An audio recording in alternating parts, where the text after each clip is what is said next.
Alright guys, Gemini, back with another video, and I hope you're all having a wonderful day. Excuse my absence if I haven't been on YouTube all that much this week. It's honestly, some days are just really tough to record. And that kind of brings me to my point in this video. I was watching a video earlier from Assault and Battery 777, my friend, Ravi, and a personal friend outside of YouTube, like someone that I hung out with, in real life from YouTube.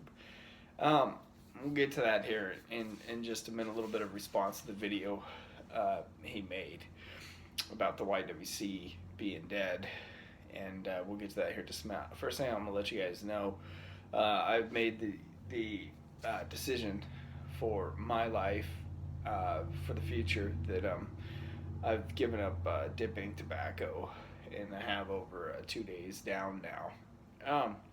I've used smokeless tobacco for almost 15 years, and about 3 days ago I looked inside my mouth, and it wasn't looking good, and I just started wondering if it was worth it. Like, my gums on both sides of my mouth and underneath my lip just looked like massively stretched out, and they didn't look healthy. My gums looked irritated. I started noticing sensitivity when I started eating certain foods and whatnot, and even drinking cold water was starting to really hurt my mouth, like cold water from the fridge. And I knew it was time. I was like, dude, I don't think the stress is going anywhere. I don't think this is the future. And I don't think when you're playing board games at night with your kids that you need to be dipping tobacco while you do it. And yeah, I have a nicotine patch on and stuff, and it's just time. It's been time. I just don't think you need a nicotine patch when you're watching TV at night. It's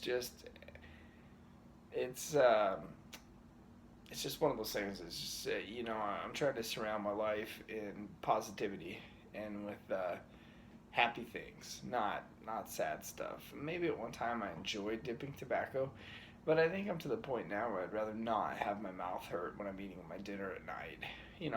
I'll probably be okay. I don't think I'm gonna get mouth cancer or anything like that. At least I hope not. And if I do, it's my fault, and I'll go deal with it, and I'll have part of my face cut out. But I'm not gonna worry about it or anything like that. I think I'll probably be okay. I think the best thing to do to avoid getting mouth cancer is just cut it loose now, let your gums heal, and move on.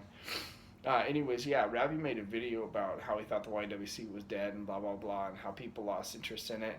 And I agree that this isn't the same place that it was when I first came on.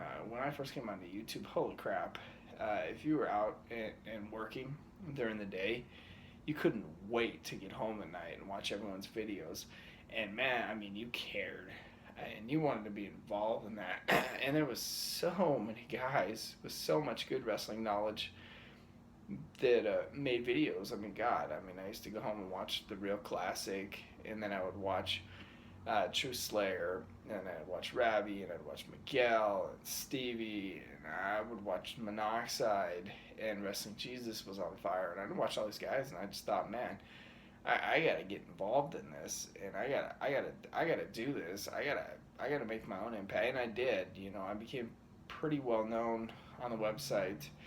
I mean, yeah, it took like 8-10 years. I mean, everybody pretty much, whether they like my videos or not, they pretty much know the name Gemini, and they've seen that guy. And I've made my mark and done pretty well for myself on here. But I agree with Ravi, when he says it's dead and it's lost interest, and that it's not one person's particular fault. He blamed it on a lot of generic channels and stuff, but in a way, you can't blame people for making generic channels. I mean, they're just trying to do what everyone else does to get views. But from an originality standpoint and a creativity standpoint, and an interest standpoint, all good things have its day, and the day of video responses really hurt the YouTube wrestling community. No offense, I'm not gonna blame anything on Sean's views, but he kind of came along, and once Sean's views was done and nobody cared about him anymore, Um, that kind of changed the game. He kind of changed the game as the lead dog on here. And once Sean's Views was done, everyone else just kind of like went, I really don't want to be around that.